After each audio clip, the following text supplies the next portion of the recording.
श्रावणमासस्य अस्य पूर्णिमातिथौ पवित्र संस्कृत विश्व दिवसं पुरस्कृत्य संस्कृत भारती पक्षतः सर्वेषां भवतां कृते वर्धापनानि शुभकामनाश्च व्याहरामि।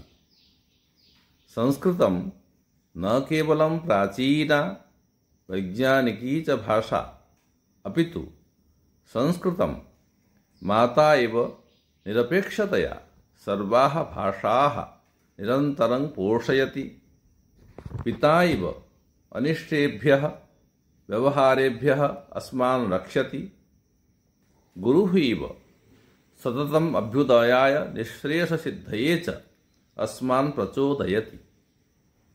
संस्कृतभारती संस्कृतं जाति प्रान्तादि निरपेक्षतया सर्वेषां मुखभाषा व्यवहार भाषा च भूत्वा एव अस्माकं कृते तद् विशिष्टतां सम्पादयतु इति एतदर्थं गत 45 वर्षेभ्यः यतमाना अस्ति।